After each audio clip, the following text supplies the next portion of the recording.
যে বিএনপি এই দেশে থাকতে পারবে না, এটা স্লিপ অফ টাং হতে পারে।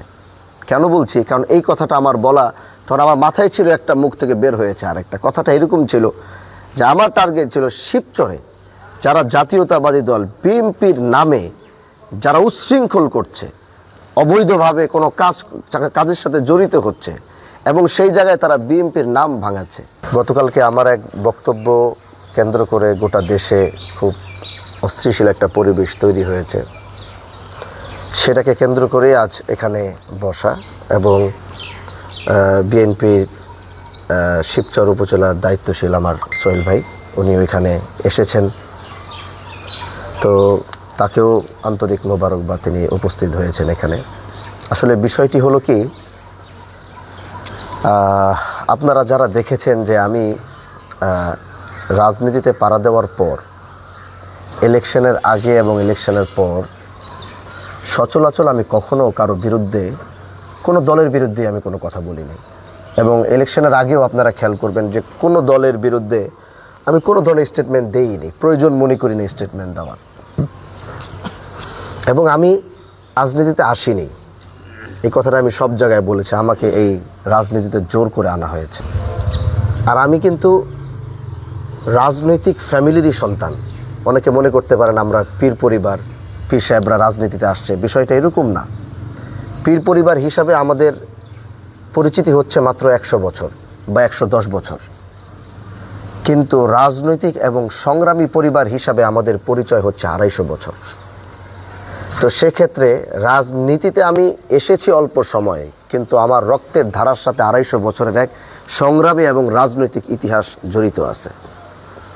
আমার পূর্বপুরুষের ভারতবর্ষ লিড দেওয়ার ইতিহাস আছে, শুধু এই শিবচর আর বাংলাদেশ না, গোটা ভারতবর্ষ লিড তারা দিয়েছেন, সংগ্রাম, ব্রিটিশ বিরোধী আন্দোলন করেছেন। এজন্য আমি রাজনীতিতে আসতে চাইনি। যেহেতু আমাকে আনানো হয়েছে, তখন থেকে প্রতিজ্ঞা করেছিলাম যে আমি স্বচ্ছ রাজনীতি করব, নতুনত্বের কিছু রাজনীতি করব। প্রতিহিংসা, আধিপত্য, এগুলোর রাজনীতি আমি যদি করতে হয় তাহলে আমি রাজনীতিতে পাড়া দিব না। এবং সেই অঙ্গীকারটি নিয়ে এখন পর্যন্ত আমি সেই জায়গায় অটল আছি। এবং যতদিন আল্লাহ আমাকে রাজনীতির মাঠে রাখুক, আমি চেষ্টা করব আমি আমার সেই জায়গাটুকু ধরে রাখতে। এখানে বিএনপির কথা আসছে।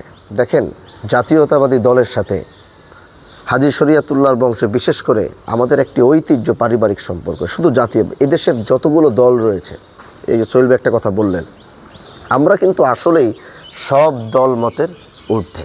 এদেশের মানুষ আমাদেরকে দেখে, এটাই বাস্তবতা। কিন্তু এখন দেখা গেছে আমি রাজনৈতিকভাবে আসার কারণে একটি প্ল্যাটফর্মে আসছি, কিন্তু তারপরও আমি এতটুকু হলফ করে বলতে পারবো, যেটি সোহেল ভাই, আমরা কাছাকাছি এইজের, আমাদের চিন্তা চেতনা কি এটা অনেকটা আমরা জানি, বুঝি যে আমরা কি চাই। উনি তো এখানে আছেন, উনি আরও যারা এই এইজে বা আমরা যারা আছি, তারা কিন্তু সবাই, মানে আমি কি রাজনীতিটা চাই বা আমার পলিসিটা কি, এটা কিন্তু মোটামুটি ইয়াং জেনারেশন সবাই বুঝতে পারছে। এজন্য আপনি দেখবেন যে আমি এখানে নির্বাচিত হওয়ার পর একটি কথা বারবার আসছে, যে আমি এখানে নির্বাচিত হওয়ার পর একটা মারামারি, হানাহানি, গ্যাঞ্জাম কোথাও কিছু হয়নি। অথচ আপনি সোহেল ভাইকে জিজ্ঞাসা করেন, আমি হামজালা ব্যতীত যদি অন্য কেউ এখানে নির্বাচিত হতো, সেই অন্য দল করতে পারে, কিন্তু তারা স্বীকার করতে বাধ্য হবে যে হ্যাঁ, যদি অন্য কেউ হতো এখানে রক্ত খুনাখুনি, মারামারি এখানে হবেই, হতোই এটা। কিন্তু আমি আসার পরে আমি সবার জন্য, আমি একটি প্রথম বক্তব্যে বলেছিলাম যে আমি এখন কোনো নির্দিষ্ট দলের এমপি না। যেহেতু আমি দায়িত্বের জায়গায় এসেছি, আমি সবার দুঃখের সুখের কথা আমার শুনতে হবে। গতকালকে যে বক্তব্যটি আমি দিয়েছিলাম, এই বক্তব্যটি যখন আপনি পুরোটা শুনবেন, তখন আপনি আমার বক্তব্যের সার অংশ যেটা, সেটা বুঝতে পারবেন। কিন্তু হ্যাঁ, সেখানে আমি বলেছি যে বিএনপি এই দেশে থাকতে পারবে না, এটা স্লিপ অফ টাং হতে পারে। কেন বলছি? কারণ এই কথাটা আমার বলা, তখন আমার মাথায় ছিল একটা, মুখ থেকে বের হয়েছে আরেকটা। কথাটা এরকম ছিল যে আমার টার্গেট ছিল শিবচরে যারা জাতীয়তাবাদী দল বিএনপির নামে যারা উচ্ছৃঙ্খল করছে, অবৈধভাবে কোনো কাজের সাথে জড়িত হচ্ছে এবং সেই জায়গায় তারা বিএনপির নাম ভাঙাচ্ছে। এটা তো তারেক জিয়া, আমাদের মাননীয় প্রধানমন্ত্রী জনাব তারেক রহমান সাহেব তো এটা অ্যালাউ করবে না।